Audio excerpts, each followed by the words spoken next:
Hi all.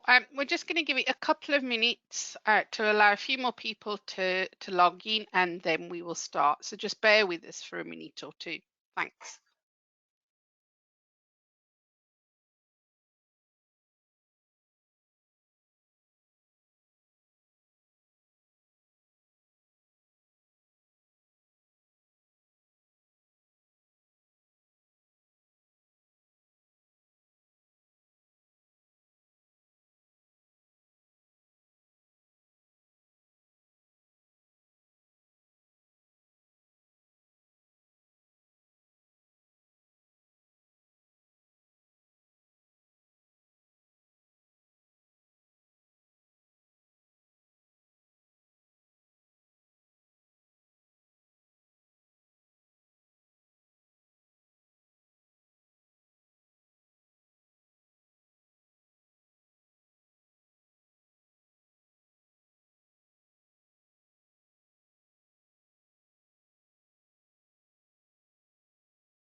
Okay, let's continue.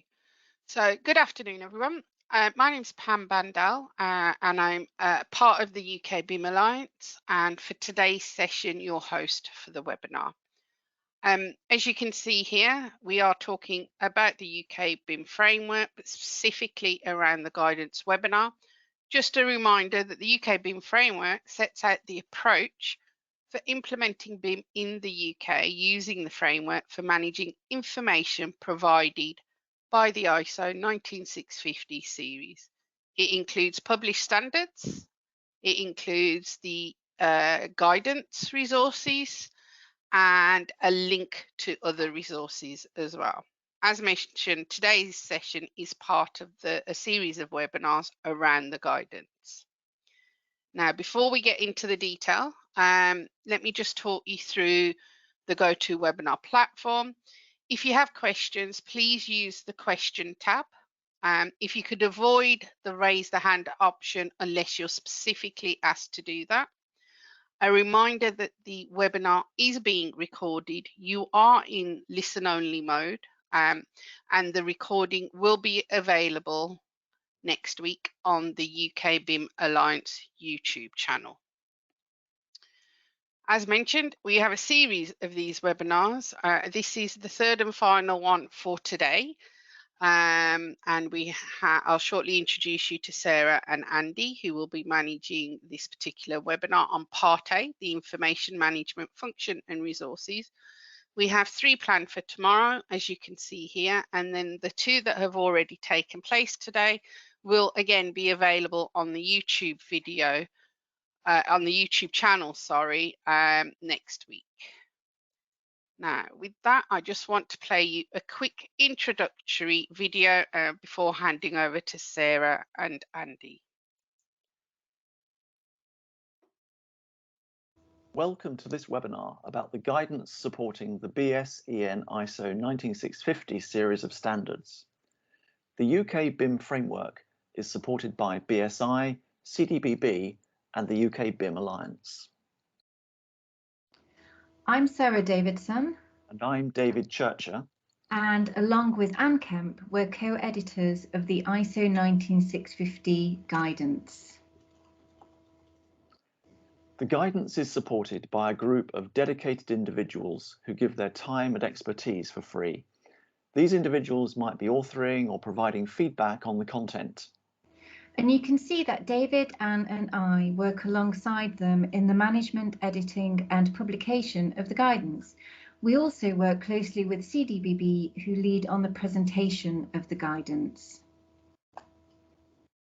The ISO 19650 series currently comprises Part 1, 2, 3 and 5. Part 1 covers the overall concepts of information management using BIM. Part 2 is specific to the delivery phase, design and construction of assets, and Part 3 covers the operational phase. Part 5 sets the requirements for the adoption of a security-minded approach to information management as a whole. ISO 19650 Part 4 is currently under development, and it's due to be released hopefully in early 2022. The guidance was first published in April 2019 in the form of Concepts Guidance. Part 2 guidance followed in July and has been subject to update and expansion every quarter since then. We welcome and encourage feedback from the whole community, as this is fundamental to shaping the direction of the guidance. So if you have feedback on the guidance, please do email us on guidancefeedback@ukbimframework.org. The 4th edition of ISO 19650 Part 2 guidance was 160 plus pages long, and this was clearly becoming unwieldy, and some of the key feedback from industry was that we needed to make the guidance more accessible. So in July of this year, we developed a new guidance structure that you can see here.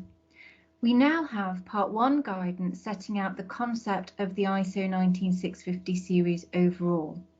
Part 2 guidance considers the specific requirements of ISO 19650 Part 2, and Part 3 guidance, which has only recently been released, is starting to explain the requirements of ISO 19650 Part 3.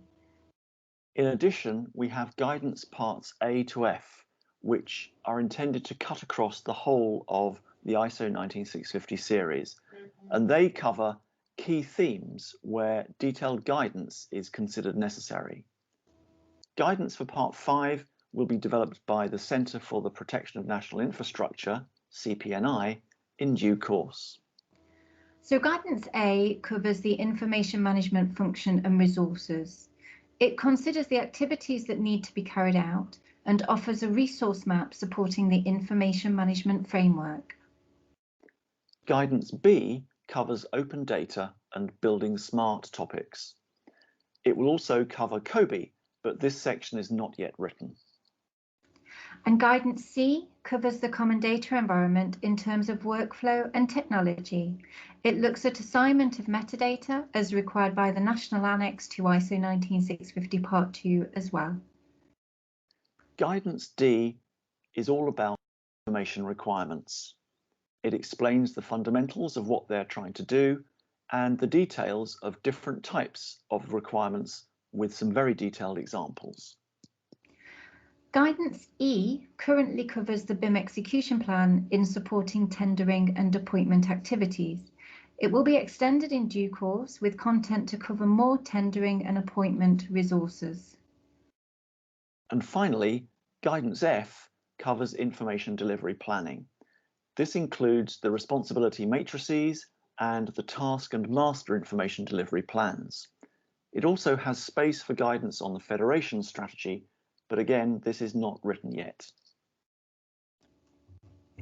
We hope this provides you with a little insight into the development of the guidance, and we'll hand you over to the more detailed guidance discussion just now. Thank you very much. Thank you, Sarah and David. Let me hand over to Andy to do the introductions and the presentation. Andy, all yours. Thank you very much, Pam, and good afternoon, everyone. Thanks for joining today.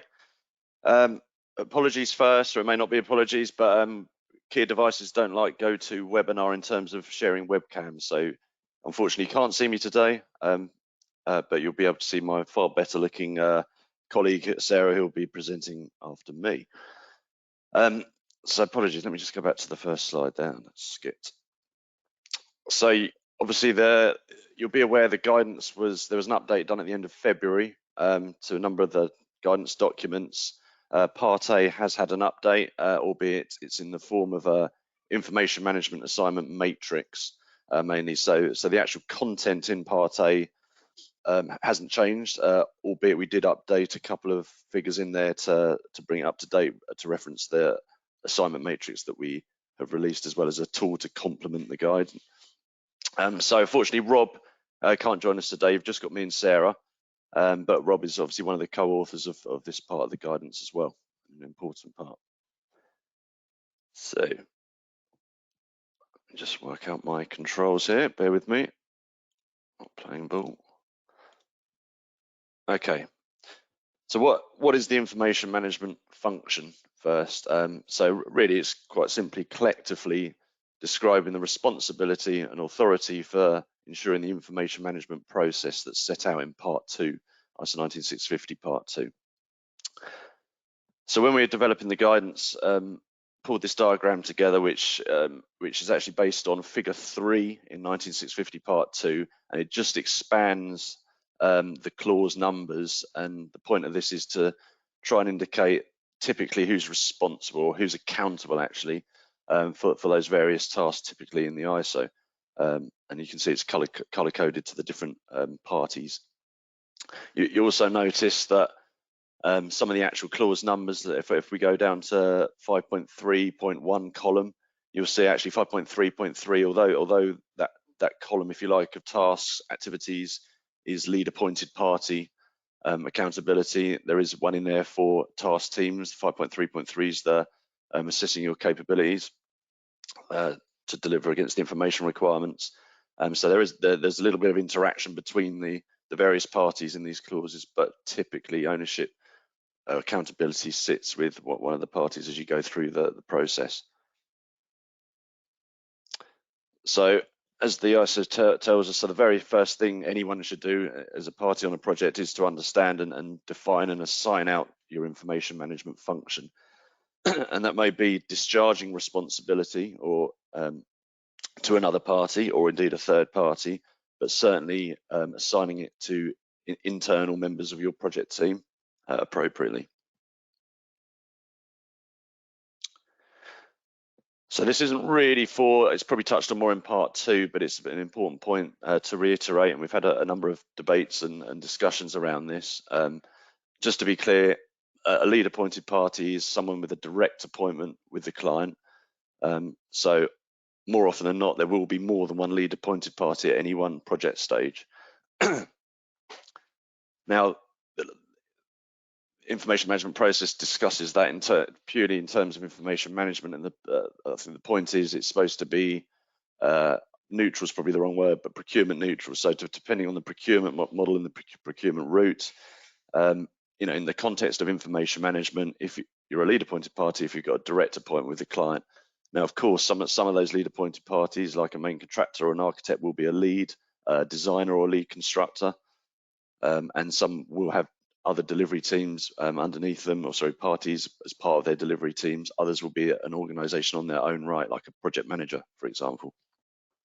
But it's important not to get confused there. There is some guidance being developed, I think, ahead, looking at procurement models and giving some typical examples of how those party arrangements would typically look. So watch out for that ahead. So in terms of what resources does a lead appointed party need to produce? So they're extracted out of Part 2 there. So tender response phase, there are a number of resources that need to be produced to demonstrate you can plan to respond to the information requirements, and then again at appointment stage, further resources to actually help delivery of that information across the team. Now, of course, when we're looking at the diagram on the left there, you might think client's project manager, realistically, are they going to produce those resources? Well, again, that the point is it should be proportional depending on scope, but you know, in terms of the letter of the law in the standard, a lead appointed party does need to produce all of those resources. In this example, you could see it could be quite sensible when you think about it.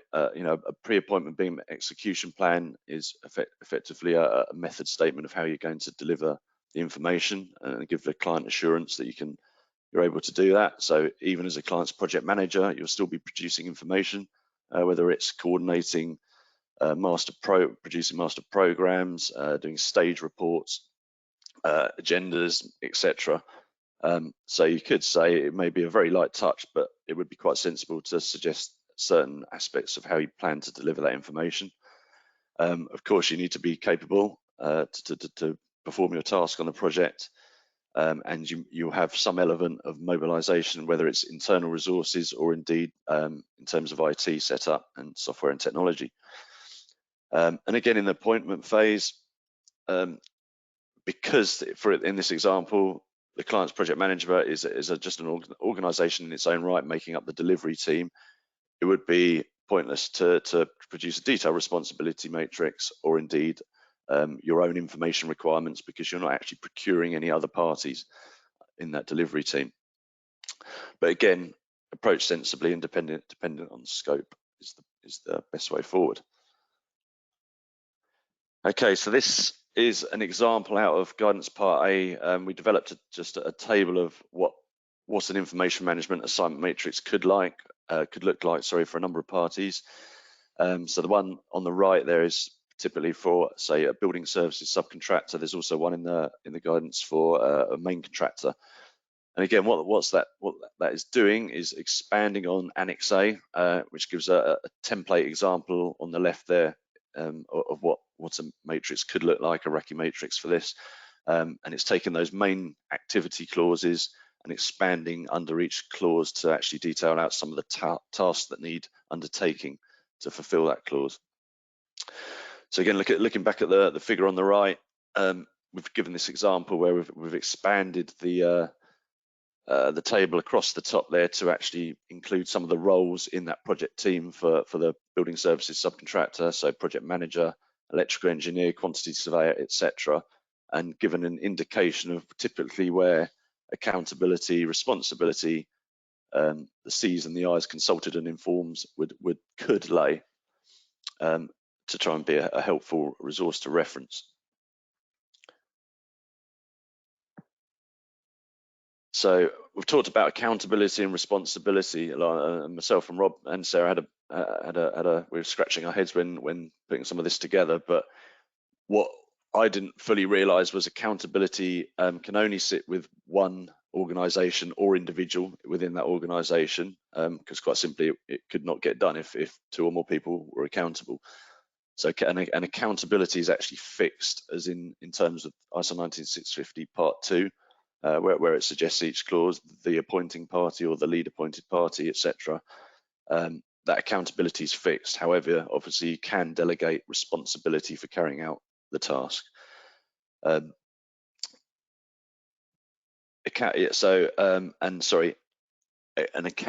Accountability sits with whoever, it's fixed as it is in the ISO, but then authority could be delegated out with the responsibility. So that took a little while to get my head around, but Sarah came up with quite a good example where you may delegate the responsibility, for example, a third-party information manager to check some information deliverables, whether that's data checking or compliance checking, but they may not be given the authority to accept any deviations that may be sensible outside of the project's information standards. So that third party would need to come back to the client to have that conversation. So moving on to the actual tool itself, the information management assignment matrix. So on the left's a snippy just from the UK BIM framework website, and as you can see, it's under additional resources, and we've developed this in 3 formats, if you like. So there's a Word version, an Excel version, and a version in Airtable, a database example that you can click on and actually download the CSV data from it. So we're hoping that's going to be useful. I will click on this and actually go into the Excel version, which hopefully you can see on my screen. So just as the example I showed previously, what we've done here is taken the actual main clause activity. So the source clause is there, so 19650 Part 2, clause 5.1.1, and then we've included the tasks, typical tasks that we see that could either be bullet pointed out in the ISO or any actually additional tasks that need doing to fulfill that particular clause activity, that part of the process. Now, you'll see that A's and R's all sit together as we go down here. And again, as a starting point, the responsibility lives alongside the accountability. But of course, as you're going through this and actually populating it on a project as part of your information management function to assign that out, some of these R's can move across, and then you also put in the consulted and the informed where appropriate. So you see down here as well, so this, although this covers every clause in part 2, there's also other things that you'd need to consider in the information management functions, such as some of the activities out of part 5, the security-minded approach. So we've captured some of those in there. Of course, that has to be something that you need to consider really early on if I'm an appointing party at this point. And also there's some clauses that actually aren't in the ISO at all, or some activities that aren't in the ISO at all, or in part 2 at all, such as producing the information protocol and populating the information particulars. And then if I scroll down a little bit further, you'll see there are actually some NAs down here where it doesn't exist in the ISO, for example here. But of course, the appointing party will need to carry out a tender assessment of the tender response, and there's a couple of tasks in there that probably should be considered and assigned out appropriately. And if I just scroll down slowly, you'll see that it does capture each and every clause and all the tasks. So something I'm doing in Kier with our team is developing a version of this for Kier. And again, going back to that example where in the guidance where we expanded some of the project roles across here, we've got our typical project team roles, and then we'd literally be assigning out the racking for each of these tasks to try and clearly identify who needs to do what activity as part of the process. And I do like that about ISO 19650 in that it's trying to simplify and remove the project roles that were discussed in 1192, such as the task information manager, task team manager, which sort of just got a bit of confusion. It didn't quite land right, I think, with the wider project teams. So this is just simply saying, here's a schedule of tasks that make up a process, who's going to be accountable and responsible for carrying them out. So hopefully, I'm hoping that's a useful tool for people on the call to start looking at internally how you're going to sign out some of these tasks. And again, you could go quite granular, or you could leave it quite high level and just, well, certainly as an appointing party, just to say who's responsible for each one of these tasks as organisations. Okay, let me come back out of that.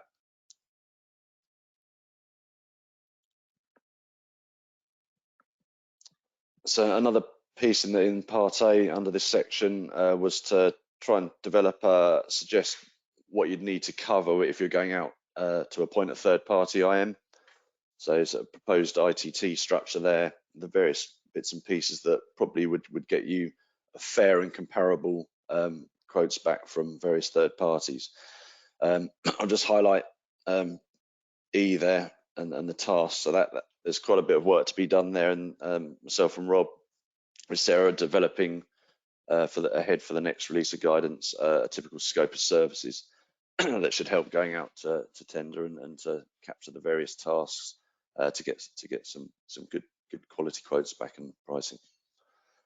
Okay, that's my bit done. I shall hand over to Sarah.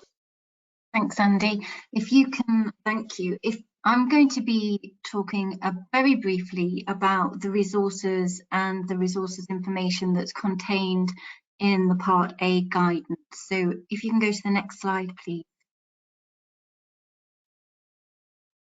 Next slide, Andy. Thank you. So we use the word resources in the guidance rather than documents, and we've done that on purpose because we don't know that things will always take the form of documents, certainly as we become more and more digital. So it's more that the content of these resources needs to be developed and maintained rather than the content is held in a certain documented form. But and we've had questions come through about whether information management content could be combined with the design and construction project content, and the answer is yes. It's not about something being labelled as X, Y, and Z. It's about the information within that's important. But there are just 2 points really. I think one is take care not to incorrectly promote a resource to an appointment or contractual one if it isn't intended to be one. And that could happen where you combine information management content with other resources. And the other one is to author the resource at the right level. So what ISO 19650 Part 2 does, and Part 3, is to say that the exchange information requirements, they are very specific to an appointment.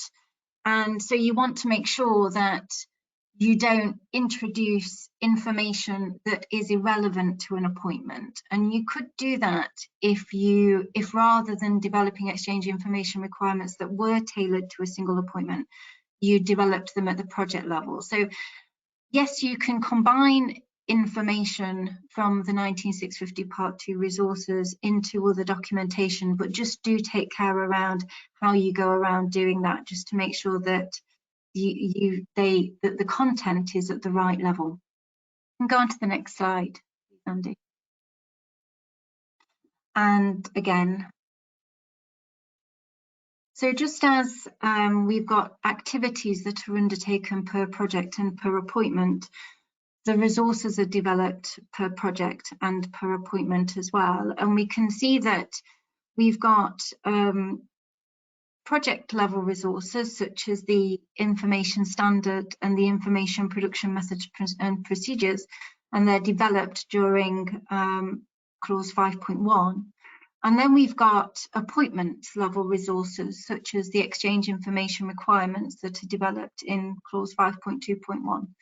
And then we've got responses that are also very appointment specific rather than project specific. And this is probably one of the key differences between 19650 and the now withdrawn PAS 1192 Part 2, because previously in the PAS world we would have had resources such as the BIM execution plan being developed on behalf of the project, whereas now the BIM execution plan is developed on behalf of the delivery team that's generated through a very specific appointment.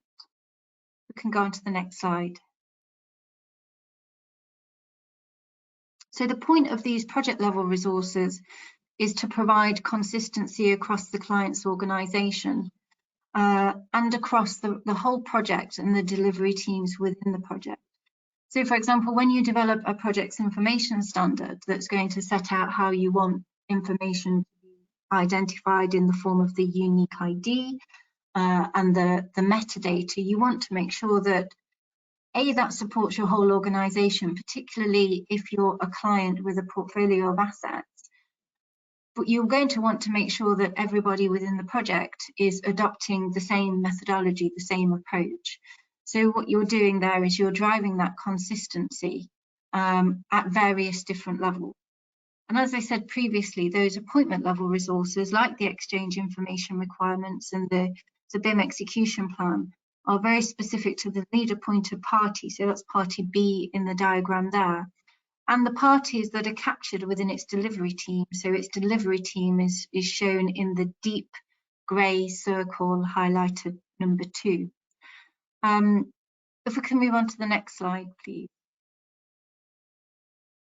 Now in ISO 19650 guidance part A, we've got a resource map supported by the table that you can see here. And what the table is doing is it's highlighting the resource, identifying who is accountable for producing that resource and then what level it's at. And it's also identifying whether a resource is generated through information or whether it actually goes into an appointment and becomes a document that's tying you to an obligation. And if you click again, we're showing a project level resources highlighted at the top, and then at the bottom, if you can just go back, thanks Andy, we're seeing those appointment level resources in the form of the exchange information requirements, the tender response requirements, tender evaluation criteria, and the pre-appointment BIM execution plan. And there are other things like the high level responsibility matrix, detailed responsibility matrix, and so on. We do click, Andy. You can go on to the next one, Andy. Yeah, but another one. That's Sorry. it. That's it. Thank you. There's a delay, I think. Sorry. Yeah, delay between Cambridge and Derbyshire. So yes, we've got some resources that support tender and appointment activities and end up as appointment resources. And then we've got some resources that are generated to enable an activity. And a good example of that is the detailed responsibility matrix. So when we submit the pre-appointment BIM execution plan, that will contain a high-level responsibility matrix.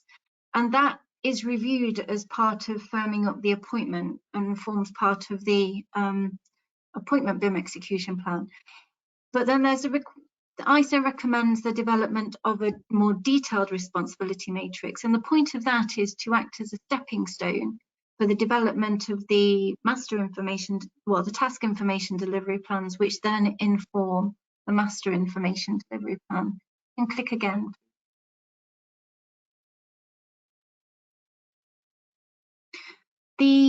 Some of the project level resources, like the information standard and the information production methods and procedures, they are subject to review by a lead appointed party when they're tendering. So as part of the pre-appointment BIM execution plan submission, a tendering party can identify if they believe that changes, amendments, alterations are needed to those to the information standard and the information production methods and procedures.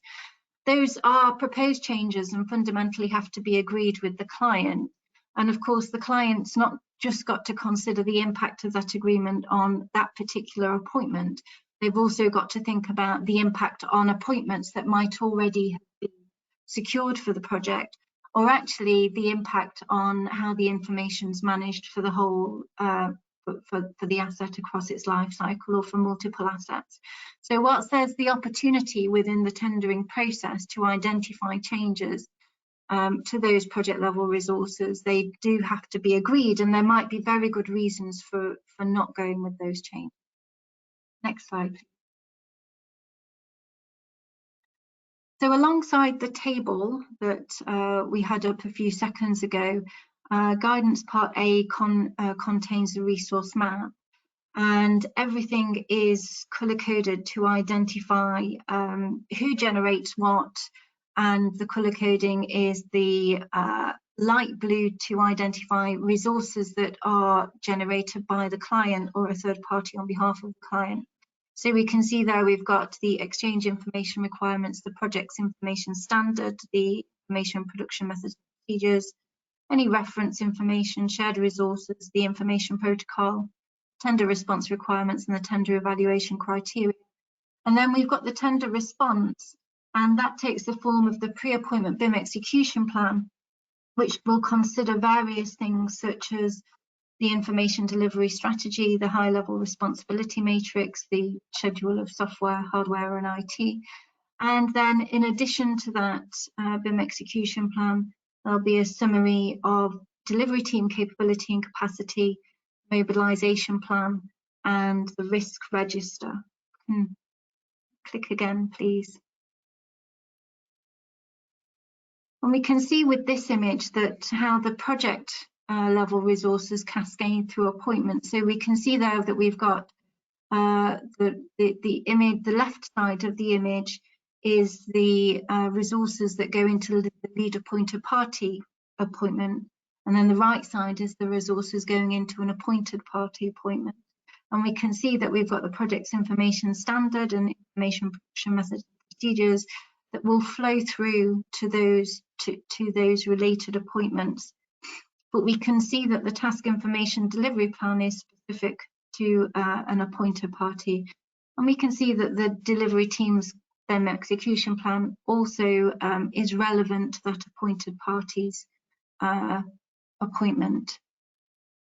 Next slide, please, Andy. I think just finally to pick up on some important nuanced terminology in ISO 19650, it tends to use the term shall when it's being direct and instructing on on a specific activity or a piece of information. And we can see that in clause 5.4.1 on screen there, where it says confirm the delivery team's BIM execution plan. And it says that, you know, in doing that, your BIM execution plan is required to identify this information. Whereas if we have a look on the left, which is about the pre-appointment BIM execution plan, we can see that there's a little more flexibility there. So a pre-appointment BIM execution plan has to be generated, well, I suppose providing the client requests it, but the contents of that will consider things like the names and resumes of individuals, but it's not ring fencing it or being rigid about it. So it's really important, and this is not just about the BIM execution plan, but it's about a number of activities within ISO 19650 that we take care to pay attention to the wording, and whether it's something that is an instruction in that it's that the activity is preceded by the word shall, or in it whether it's a recommended course of activity and we're being directed to consider something. So I think that's me finished, Andy. So I guess it's back to Pam now and Q&A. Thank you both. Thank you, Andy. Thank you, Sarah. We've had a couple of questions coming, so I will ask them and then you two can choose which one of you want to answer them. So if you're on a client framework, I assume you can forego the capability and capacity and focus on the specific project call-off requirements. Yeah, yes, is my answer. Yeah, I'd say, sorry, Sarah, I didn't mean to butt in there if you're going to come in. So I'm sort of going to arrive at the same answer, but what I was going to say was that you've got to get appointed onto that framework in the first place. And so your capability and capacity will probably have been considered in that process of getting you on the framework. Yeah, and I'd expand on that. There's one thing, assessing capability capacity for the framework response and submission, but then obviously each project within that commission, within that framework that you're working on, you know, there's a bespoke project team that also need assessing as part of that project delivery. Okay, thank you. Annex A, is it different? Oh, sorry, let me rephrase that. Annex A is different from HLRM and DRM, correct? So High level, yeah. Okay. Yeah. High level responsibility matrix and the detailed responsibility matrix. Yes, it is. Yeah, the information management assignment, or the information management function that we just talked, is the process and assigning accountability and responsibility for the various tasks within the information management process. The other resources that are mentioned are actually looking at the high level who's responsible for delivering the information model, and then the detailed, obviously going more granular, and helping the delivery team to understand the various responsibilities within that model. And when I say model, I mean collectively, the information model collectively, not 3D models. Sarah, you might want to elaborate a bit on that one. All I was going to say was just to build on your point that Annex A is all about information management activities. So there'll be an activity which is to generate the high level responsibility matrix or the detailed responsibility matrix. But actually populating those things, or, you know, the information that goes into those things is information based. So Annex A is about activity. The responsibility matrices identify who's going to produce information, the scope of that information. Okay, thank you. Can you just elaborate on the relationship between the high level responsibility matrix and the DRM and the information management assignment matrix, please? Well, the information management assignment matrix is assigning activities. So for example, who's going to produce the information production methods and procedures, and things like that. Whereas the high level responsibility matrix is, and detailed responsibility matrices are looking at starting to look at who's going to produce information and how the information model is going to be broken down. And there are some really good examples of this actually in guidance part F. So in the first instance, the high-level responsibility matrix is providing some assurance that you've thought about how you are going to generate the information model, and that's collective information, how you're going to break it down. So you might, for example, identify that you want to break down the electrical engineering aspect from the mechanical engineering aspect. And then the detailed responsibility matrix starts to look at how those aspects will be, how information associated with those aspects will be developed by different task teams. So there is a granularity, and what that's enabling you to do is to work out the task teams that are then going to produce their task information delivery plans.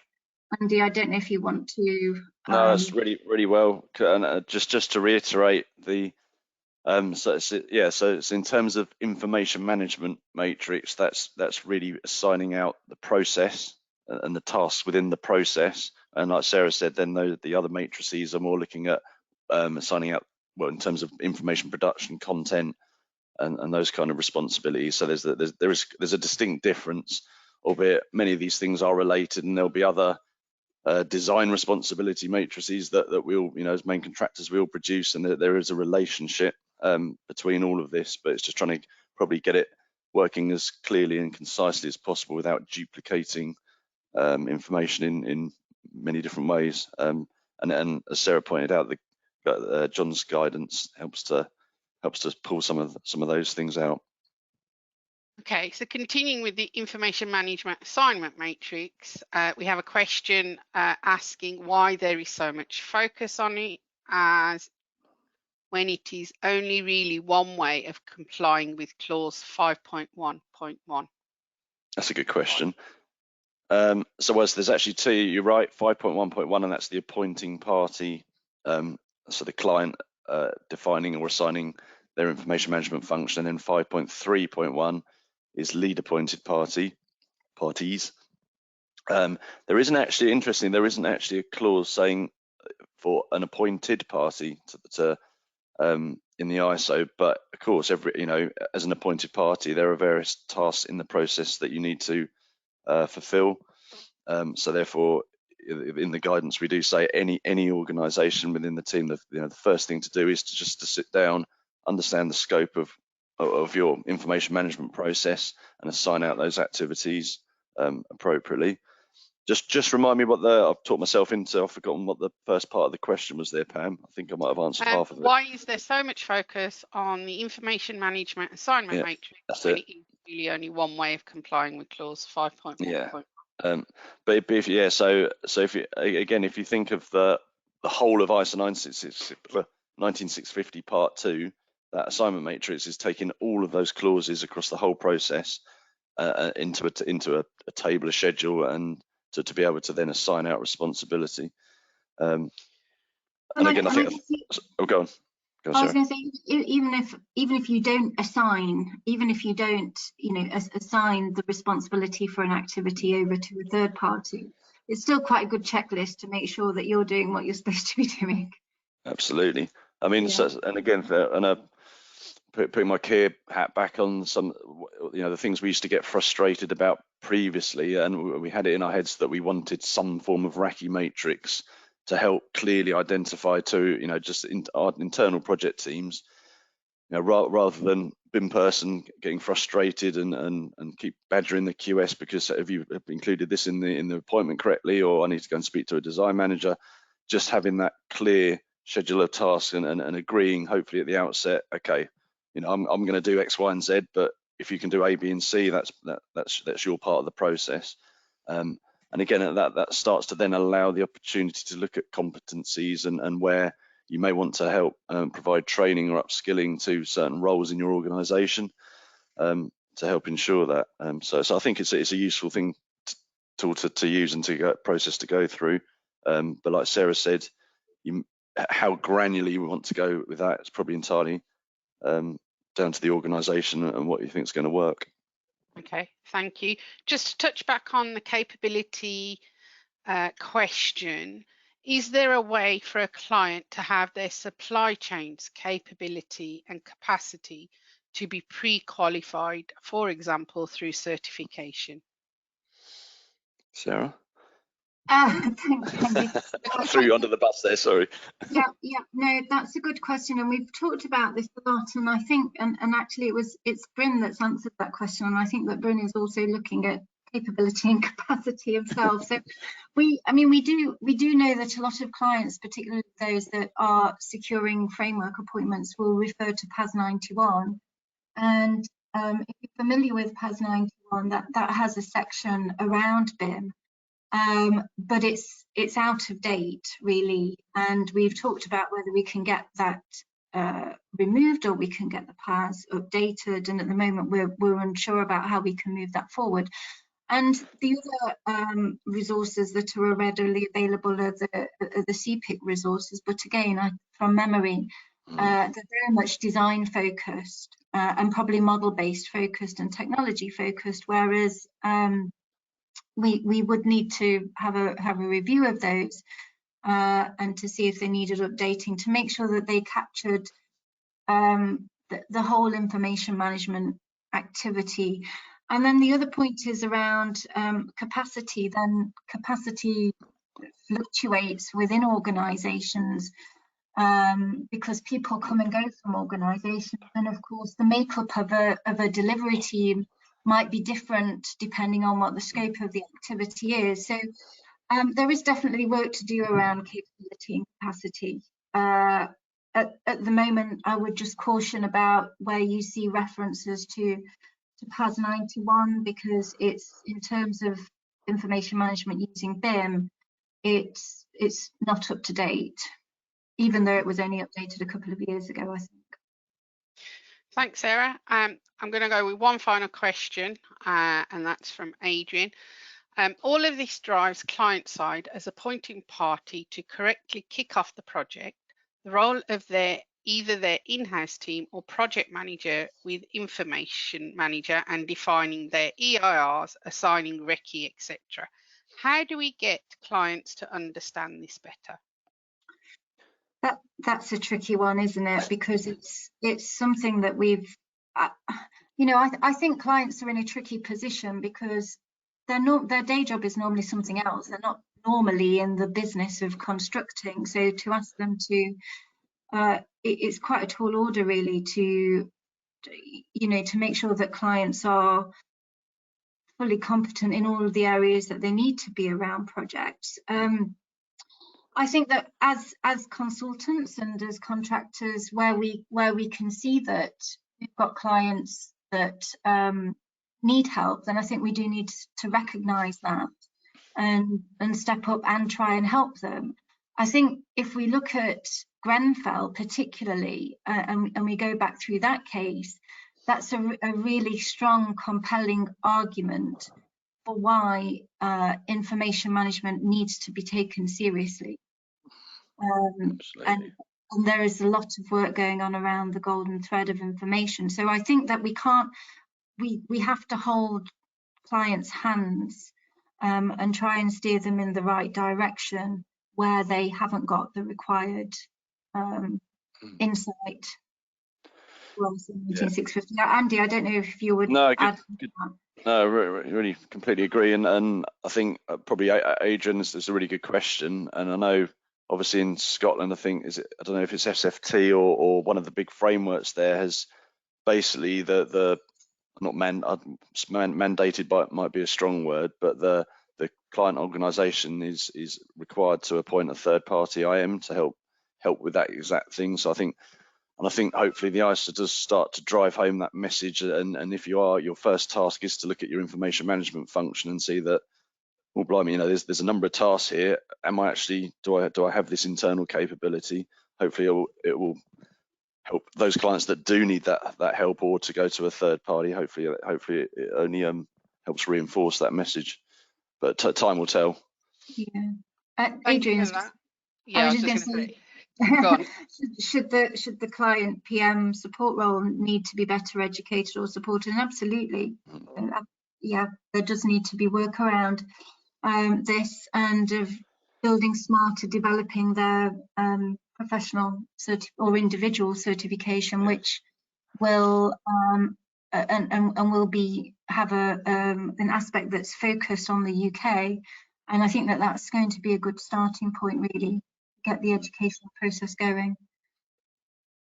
Brilliant. Thank you both. Just a reminder of the webinars that are being scheduled for tomorrow. If you would like to join them, please go to the UK BIM Alliance website and register on the events page. And then my final slide is more information, where to go to find more information and how you can get involved in the work of the guidance. With that, I'd like to thank everyone for attending. Thank both Andy and Sarah for their presentations. A reminder, it has been recorded and it will be available on the Alliance YouTube site next week. With that, let me end the webinar now. Thank you, everyone. Thank you. Thank you.